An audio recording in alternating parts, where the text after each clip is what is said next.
जाप सुप्रीमो पप्पू यादव इन दिनों पूर्णिया लोकसभा क्षेत्रों में घूम घूम कर अपनी दावेदारी और जनता के बीच अपनी पहुंच को बता रहे हैं।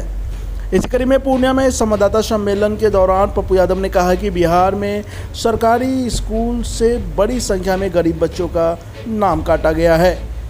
यहाँ वह बच्चे हैं जो आर्थिक रूप से पिछड़े हुए हैं। सरकार अपनी नाकामी को छुपाने के लिए अटेंडेंस का हवाला दे रही है, लेकिन ना तो उनके पास बच्चों के बैठने की जगह है, ना फैकल्टी टीचर है।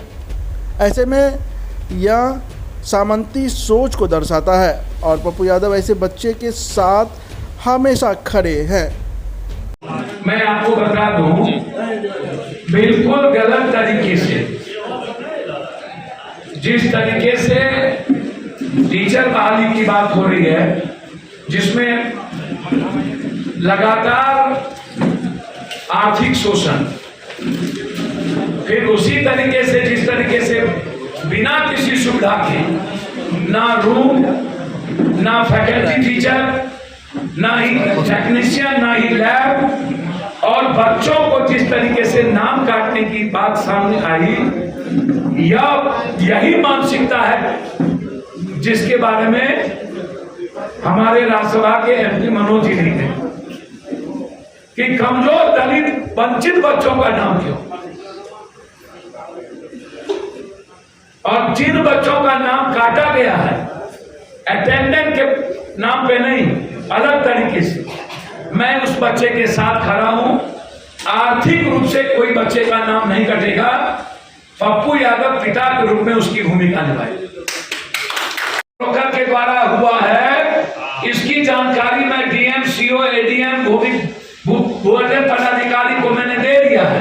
इसके लिए लिखूंगा भी और रेवेन्यू मिनिस्टर से बात करूंगा, एजुकेशन मिनिस्टर के नॉलेज में मैं यह बात लाऊंगा एजुकेशन। और मैं के पाठक से उम्मीद करता हूं कि जो स्कूल का जमीन अधिग्रहण हुआ है उसको बचाने का प्रयास करिए। हमारी पार्टी का यह दायित्व है कि उस जमीन को किसी कीमत पर हम आम जनता की बच्चा के लिए बचाएं। इसमें रजिस्ट्रार की भूमिका रही होगी। निश्चित रूप से रजिस्ट्रार की भूमिका है, जिनकी भी भूमिका रहेगी उसको हम छोड़ेंगे। एक बात आ गई है जो बिजली का मुद्दा है, जो लगातार शोषण बनता जा रहा है बड़ा गलत तरीके से। इस आप आनंद फानंद में बिल पहुंचा देते हैं, 3 घंटा बिजली के बाद किसी का आप 10,000, किसी का 32,000, किसी का 18,000, और जाके वोटर जमा करके एफआईआर लॉन्च कर दीजिए, और उसमें मिडिल क्लास और कमजोर तबके सबसे ज्यादा हो, तो ये तो नहीं चलेगा। आप हमको 22 घंटा बिजली दीजिए, लेके रहने, और स्मार्ट मीटर को डरावना मीटर मत बनाइए, ये नहीं चलेगा। तीसरी चीज, दूसरी चीज, यहाँ के एमपीआई लगातार शोषण कर रहे हैं। यहाँ के ट्रैक्टर 40,000, 39,000 बिना किसी चीजों के, इतना बड़ा चोरी, एक्सप्लॉयटेशन, इतना बड़ा मनमानी कि ट्रैक्टर भेज दो, ट्रैक्टर नहीं चलेगी। एक व्यक्ति के द्वारा जब तक नहीं कहा जाएगा वसूली, तब तक तुम्हारा ट्रैक्टर नहीं आएगा। 5,000 रुपया का वोटर जमा कर दो, जो 5,000 जमा करेगा तब ट्रैक्टर जाएगा। और ये एमपीआई के पदाधिकारी मनमानी कर रहे हैं।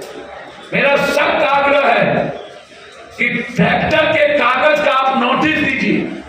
3 सप्ताह के नोटिस के बाद यदि वो अपना कागज नहीं संभाले, तब आप उसका ट्रैक्टर को आप रोक सकते हैं। कागज बनाने का मौका दीजिए। आप 40,000 रुपया फाइन करके ये रावणी रूप, ये नहीं चलेगा। अंतिम 70 सालों से 50 सालों से हाउसिंग कमेटी में ला रहे लोगों को जिस तरीके से माफिया और पदाधिकारी की मिलीभगत से घर उजाड़ने की कोशिश हो रही है, वो बिल्कुल गलत है और हम इसका विरोध करेंगे। अंतिम 5 तारीख को पूर्णिया और धमधा विधानसभा एक परिपक्व और वैचारिक कार्यकर्ता साथियों का, नेताओं का एक बड़ी बैठक सीमांचल और कोसी की आजादी के लिए एक संकल्प, पूर्णिया को राजधानी कैसे बनाया जाए, उपराजधानी, पूर्णिया के एयरपोर्ट को चालू अविलंब कैसे किया जाए, सहरसा में एम्स और पूर्णिया में हाईकोर्ट बेंच, और बंद पड़े कुर्सेला से लेकर रुपौली, भवानीपुर, बरहारा होते हुए मुरलीगंज होते हुए भीमनगर रेलवे लाइन,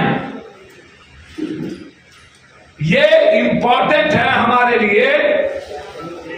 और बाढ़ से मुक्ति, इसके लिए 4 विधानसभा की बैठक हो चुकी है।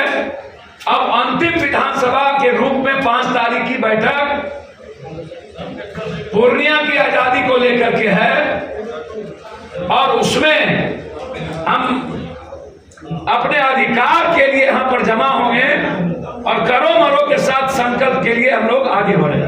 धन्यवाद। ऐसे ही खबरों के लिए करें से 24 लाइव को सब्सक्राइब, साथ ही साथ दिए गए बेल आइकन को भी दबाएं। Thank you.